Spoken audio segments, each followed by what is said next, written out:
Hello and welcome to NISD EdChat, your regular look into some of the innovative discussions and projects going on within the district, in conversations with the educators who make them possible. I'm your host, Matt Freimeyer, and today we'll be talking about Socio-Emotional Learning, or SEL, at Northside ISD. Socio-emotional learning is defined as the process through which children and adults understand and manage emotions, set and achieve positive goals, feel and show empathy for others, establish and maintain positive relationships, and make responsible decisions. We talked to 3 Northside counselors, one at each campus level, and asked them a few things about SEL within the district.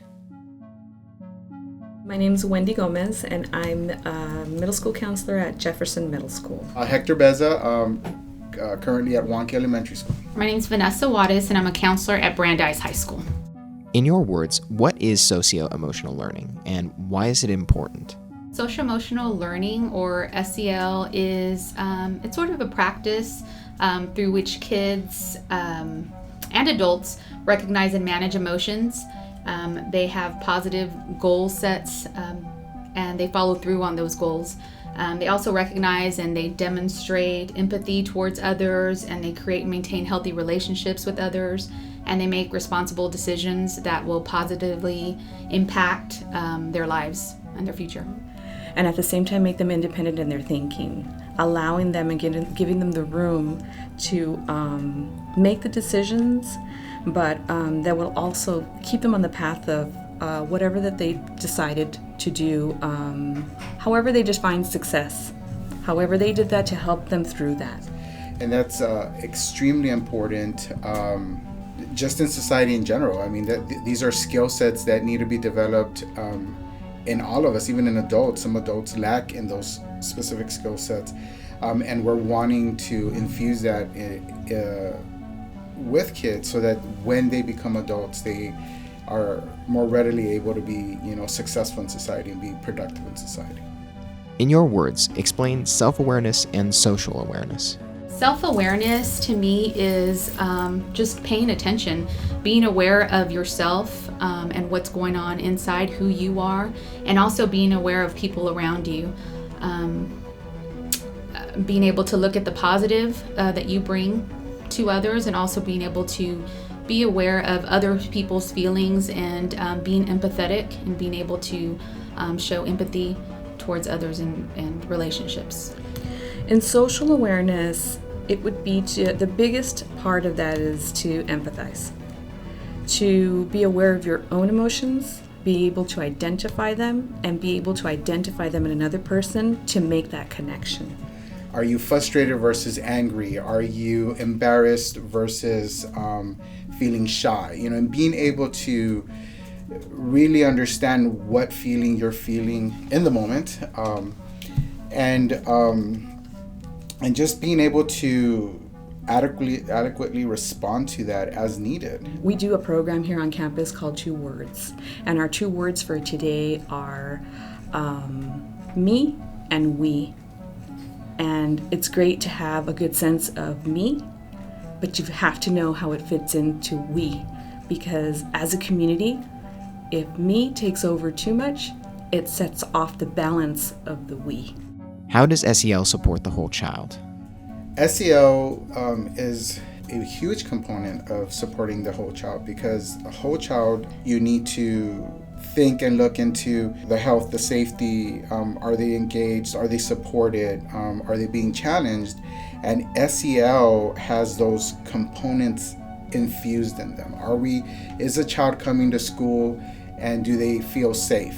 Were they nourished? Are they in a place physically, mentally, to be able to now learn the academic concept that we're trying to teach them? And so through SEL, it's almost a gateway or a doorway to get children so that they're able to be ready and be in a place where they can be successful academically at a higher rate, at a bigger, higher level. In high school as well, social-emotional learning supports the whole child by providing a learning environment that students find safe, a physical place like, the counseling office or the classroom of a respected teacher that they can physically go to so that they can learn to create close and caring relationships with others, and pretty much among everyone in the school community.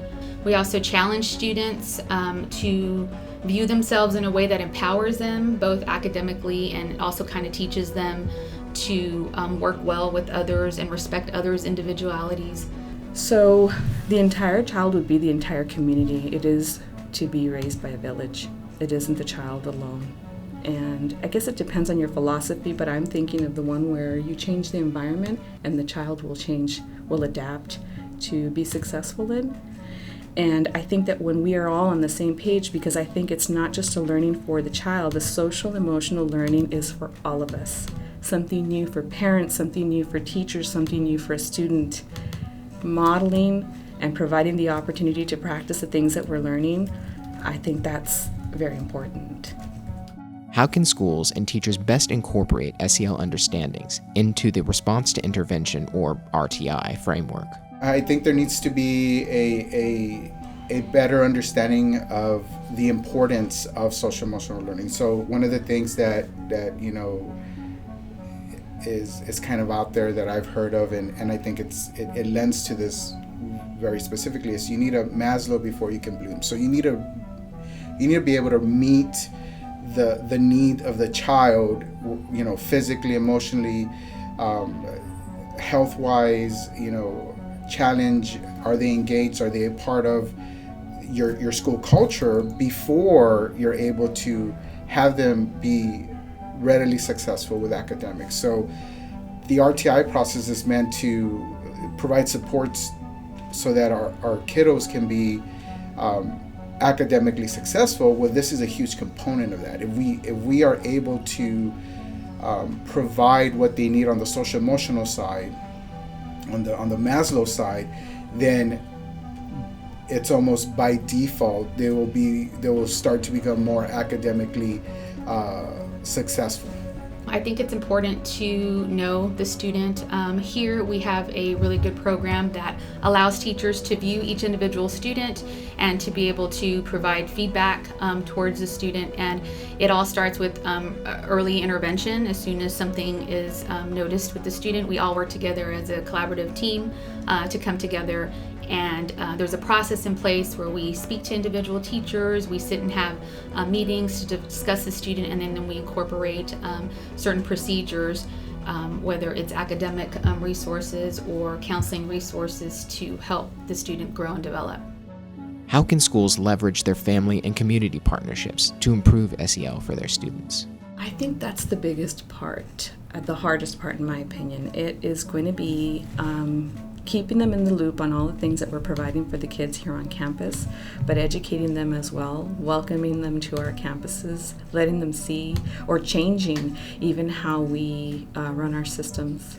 We need to make sure that our partners in the community and our family understand the importance of teaching SEL, and if they understand that, then it is easier to more readily go to them and ask them for certain supports.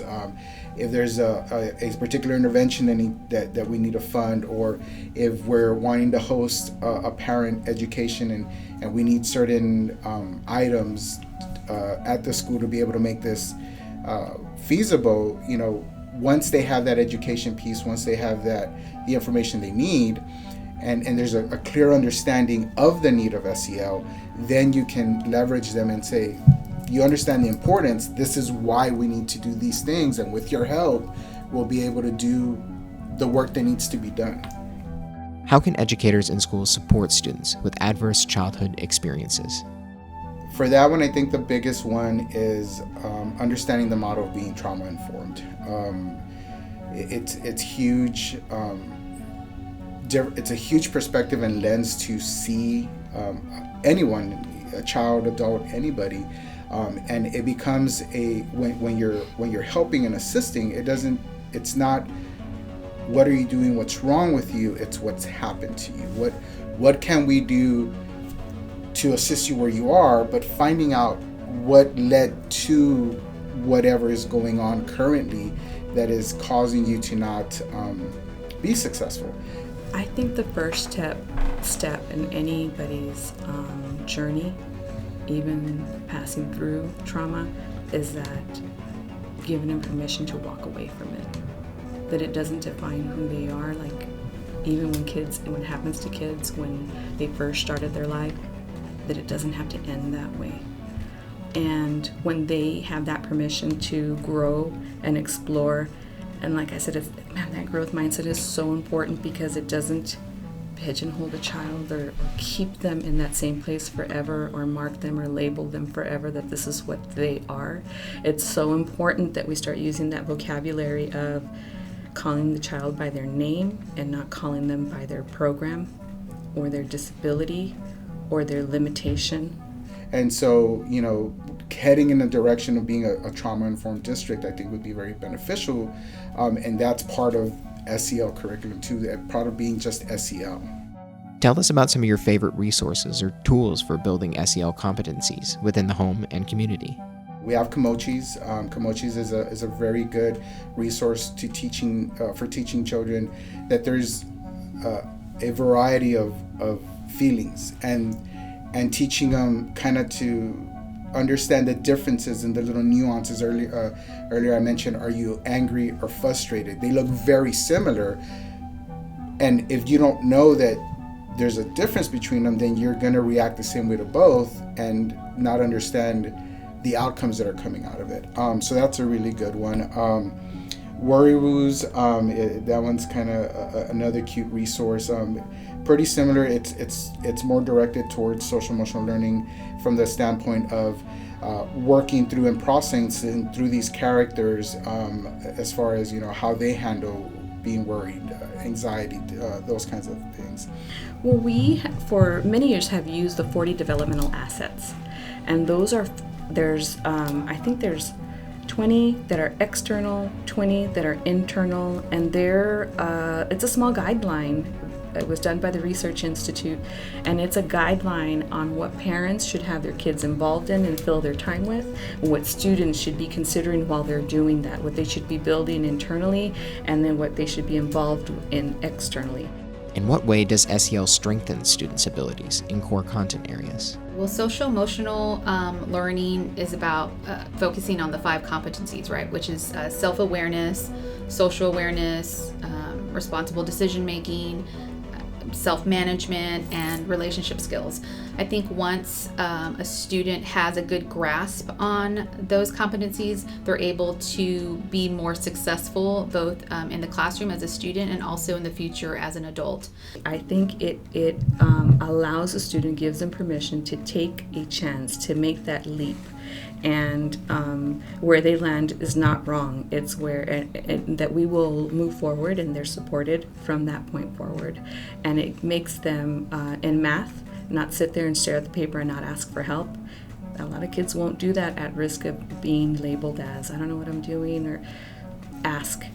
And I'm hoping that some of that social emotional will give them the language, will give them the skill to be able to ask for help when they need it. We've helped them process and learn skill sets to be able to, at least for the moment, set aside what's going on in their world and have them some way hopefully be able to understand that education is very important. This that's going on in your life, it's not that we're negating it or it's not happening. However, if we can help you process through that, get to a better headspace, then we can focus on the education, and you're able to remember and function and do the things that you need to do in the classroom to become academically successful. Describe how Northside exemplifies the development of SEL competencies within the Comprehensive School Guidance and Counseling Program. So within our comprehensive program, we have 4 components, which would be guidance, individual planning, responsive services, and system support. Through those, we get to talk to the kids about that per 6 weeks. So because we go into the classroom and we talk about that one skill goal, I think it's just more impactful that we have SEL and that's woven into the curriculum, and it isn't just the counselor saying, giving them those skills to be able to reach the goals that they've defined. But it's also the core teachers, electives, coaches, and I know we all are doing that in our own way, but when you have the curriculum to be able to say, to make points where we can measure growth, that's something different. We start collecting data to see whether or not it's effective. In high school, to help them focus on essential life skills, we have a guidance curriculum that we follow that we're able to provide skill-based lessons to those students. And then we also do in high school a lot of individual planning where we actually sit one-on-one with students and we guide them, we plan with them, we monitor their progress as they go through high school to make sure that they're meeting their educational, career, and social development goals. I think we've been a leader in just guidance programs across the nation and even more so in our state. And everything that is within our department that we subscribe to lends itself to developing the whole child, to understanding what the needs are, and finding those resources and bringing them to our district so that we're able to meet the need of the child. And it's an ongoing, non-stop, relentless venture. The vision for Northside ISD is every day, every student grows in confidence, curiosity, and capability. How does SEL bring us closer to meeting that vision? I think when students are self-aware and socially aware and they know themselves and they're confident in themselves, then they're able to look at others with confidence as well and grow as an individual. It isn't just one way either. It is, it can be whatever they want. And we have seen more and more of that with technology, where kids are starting to create their own roles and their own jobs and their own businesses. I would have never thought of coming up with Lyft or Uber or delivering food. Those are pretty genius, but those were not my generation. They're the ones after me. The 5 cores of SEL are self-awareness, self-management, social awareness, relational skills, and responsible decisions.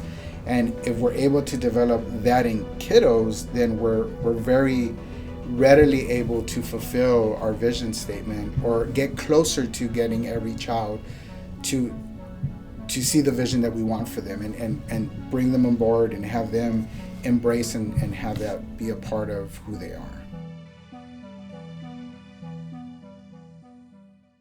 What do you think about SEL at Northside? We'll be having a follow-up EdChat with educators and administrators around the district on November 5th, 2019. Be sure to follow us on Twitter at NISD EdChat or using hashtag NISD EdChat for more information. That's going to do it for this episode. Be sure to subscribe to us here on YouTube for more updates and more episodes. Thanks for listening. We'll see you next time.